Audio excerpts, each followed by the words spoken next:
Halo teman-teman, kembali lagi di Erni Winarti Channel.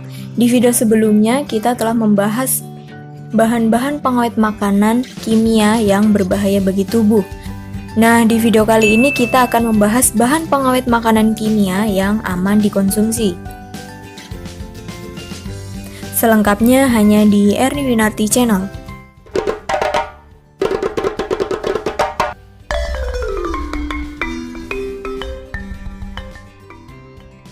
Melalui Peraturan Kepala Badan Pengawas Obat dan Makanan Nomor 36 Tahun 2013, BPOM telah mengatur 5 jenis bahan pengawet buatan yang boleh ditambahkan dalam makanan serta batas maksimum penggunaannya.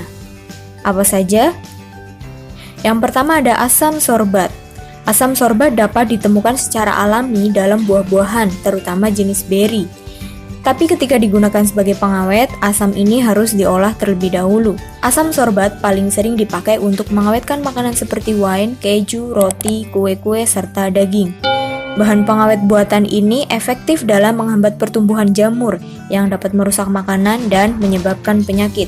Meski dinilai aman untuk penggunaan reguler dan tidak terkait dengan risiko penyakit serius, asam sorbat bisa memicu alergi pada beberapa orang. Reaksi alergi yang timbul biasanya tergolong masih ringan.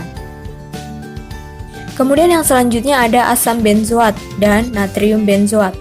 Asam benzoat lebih banyak digunakan dalam bentuk garamnya, yakni natrium benzoat.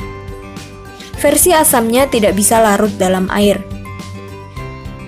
Natrium benzoat bekerja dengan cara menghambat pertumbuhan mikroorganisme yang berpotensi bahaya, sehingga dapat mencegah pembusukan.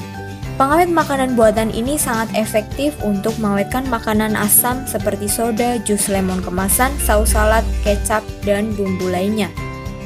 Hanya saja, keamanan natrium benzoat masih kerap dipertanyakan. Berbagai penelitian telah mengkaitkan bahan pengawet makanan ini dengan peningkatan resiko peradangan, Attention Deficit Hyperactive Disorder atau ADHD, dan obesitas.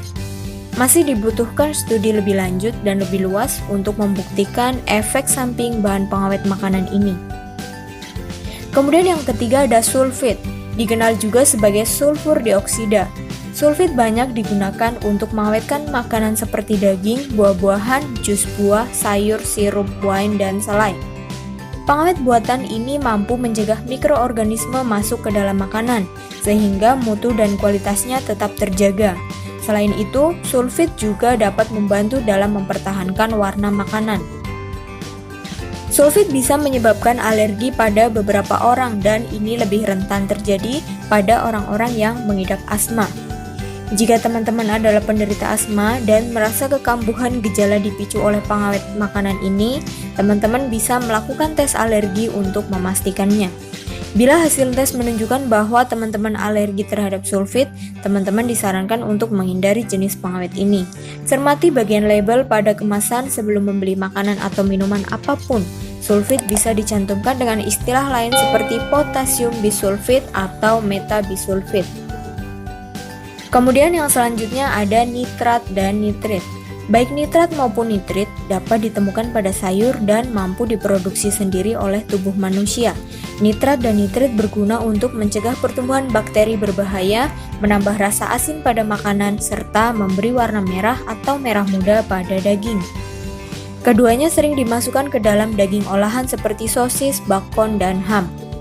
Kedua bahan pengawet buatan ini kerap dianggap sebagai penyebab daging olahan bisa meningkatkan resiko kanker.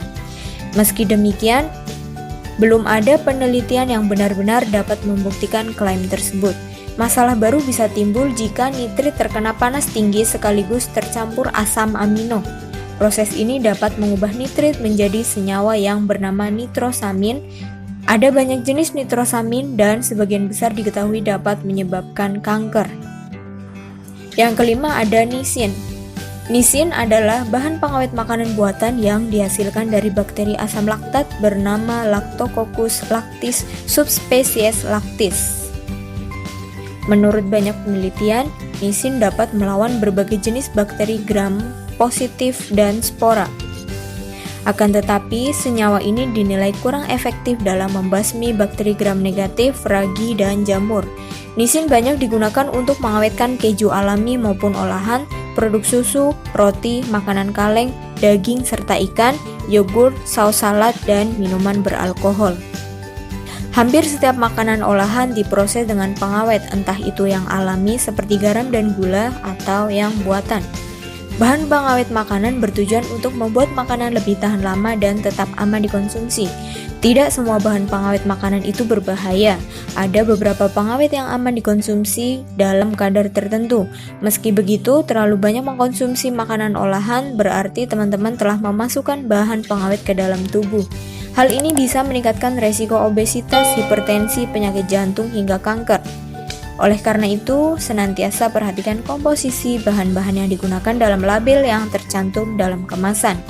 Jangan sampai justru merugikan kesehatan teman-teman. Cukup sekian video kali ini, jangan lupa like, share, dan tekan tombol subscribe untuk mendukung berkembangnya Erni Winarti Channel. Sampai jumpa di video selanjutnya.